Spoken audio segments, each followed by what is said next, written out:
નર્મદાના રાજપીપળામાં શ્રી હરસિદ્ધિ માતાજી દ્વિદિવસીય ત્રીજા પ્રાગટ્ય મહોત્સવનો પ્રારંભ થઈ ચૂક્યો છે। પ્રથમ દિવસે રાજપીપળા હરસિદ્ધિ માતાજીના મંદિરેથી ઐતિહાસિક ભવ્ય નગર યાત્રા નીકળી હતી, જેમાં મા હરસિદ્ધિ નગરચર્યાએ નીકળતા માતાજીના દર્શન માટે ભક્તોનું ઘોડાપૂર ઉમટ્યું હતું। આ ઐતિહાસિક ભવ્ય નગર યાત્રા લોક આકર્ષણનું કેન્દ્ર બની રહી। યાત્રામાં રાજપીપળા સ્ટેટના રાજવી પરિવારના સભ્યો આ ઉપરાંત શહેરના તમામ લોકો જોડાયા હતા।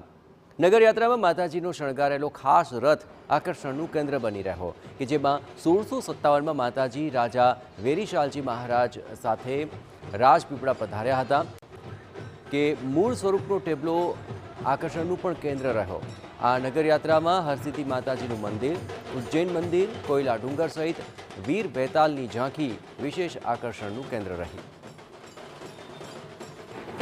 આવતીકાલે 17મી માર્ચ 2025ના રોજ સવારે 8 કલાકે 51 કુંડી યજ્ઞનું આયોજન કરેલ છે। માની કૃપાથી એમાં 59 જોડાઓ જોડાયેલા છે। આ 59 કપલ માતાજીના નવચંડી કાર્યક્રમનું આયોજન પૂર્ણ થશે। સાંજે 5 કલાકે શ્રીફળ હોમાય ત્યારબાદ માતાજીની મહાઆરતી અને મહાઆરતી બાદ 800 જેટલી બાળાઓનું પૂજન કરી તેઓને પ્રસાદી આપી તેઓને ગિફ્ટ વિતરણ કરવામાં આવશે। તો માતાજીના દર્શન માટે ભક્તોનું ઘોડાપૂર ઉમટ્યું હતું, પરંતુ સૌથી વધુ આકર્ષણનું કેન્દ્ર રહ્યું માતાજીની આ ભવ્ય નગરયાત્રા, જેમાં ખાસ ટેબ્લોઝ આકર્ષણનું કેન્દ્ર રહ્યા। ત્યાં રાજવી પરિવારના સભ્યો સહિત મોટી સંખ્યામાં શહેરીજનો પણ જોડાયા હતા અને આ આખા અવસરની અંદર માતાજી સાથે જોડાયેલા પ્રસંગો અને વિવિધ કથાનકોના ટેબ્લોઝ આકર્ષણનું કેન્દ્ર રહ્યા।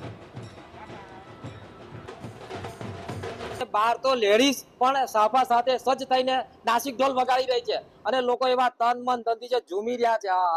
અલૌકિક છે માતાજીનો લીલાનો દિવસ। આજની લીલા જ અનેરી છે માતાજીની। અને મંદિરે રોશનીથી સજાવાયું છે, પુષ્પોથી શણગાર છે, પછી પાંદડીઓ, ગુલાબની પાંદડીઓ, અબીલ, ગુલાલ, સિંદૂર, માના તો અલગ અલગ રૂપ થાય છે અને અલગ અલગ લોકો ભક્તો અલગ અલગ રીતના માતાજીને સુંદર ગુણગાન ગાય છે માતાજીના।